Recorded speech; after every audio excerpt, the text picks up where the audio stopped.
On the booking page, you have the option to change several things. For example, you can change the link ending. Here it's written consultation meeting. So you can change that to anything that you like. Say you have different consultation meetings and you want to make each link unique. So maybe you can name that consultation meeting 1. You can also change the intervals between the meetings. When we talk about this, we are only talking about how the client sees the times that they can actually make a booking.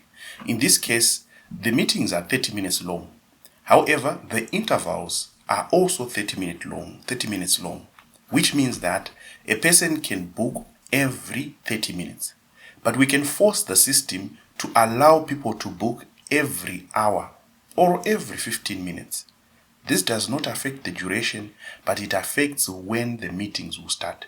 Maybe you want rounded times. You don't want to start your meetings at 9:30.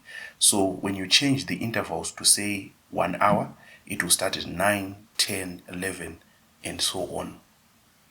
You also have the option to lock the time zone. That is if you are having an in-person meeting. If you lock the time zone, it makes sure that your client or your invitee knows the exact time they are going to get to your physical office. However, if you are using virtual options, you can leave the setting as it is in an unlocked state. So let me just show you how to make these changes. So if you go to your Calendly page, you go to the meeting that you want to edit, whether you are making a new meeting or you are editing an existing meeting. What you do is you click there and you go to the settings.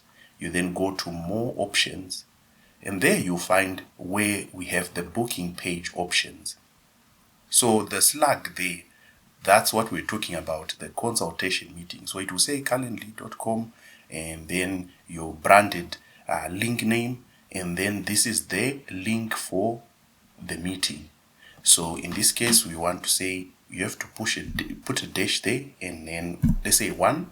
You can even type 1 in words, however you want your links to appear. But be careful with this function. If you are making use of links on your website, this link will change. If you put a 1 at the end, it will not automatically change on your website. You actually need to copy the entire link and paste it on your website so that you do not get an error. I'll show you what happens if the link is changed. Now, we had said that the intervals were 30 minutes, so we're going to change them to say an hour, that's 60 minutes. We're not going to lock the time zone, we're just going to leave it as it is, as we are using virtual options on our locations. So once we do that, once we save, if we try to go back to our previous link that we had and then refresh, you'll notice that the page is not found. It's because the link for the meeting has completely changed. So we actually need to copy a new link and put it on our website or on our email, so we can easily view the page through that link.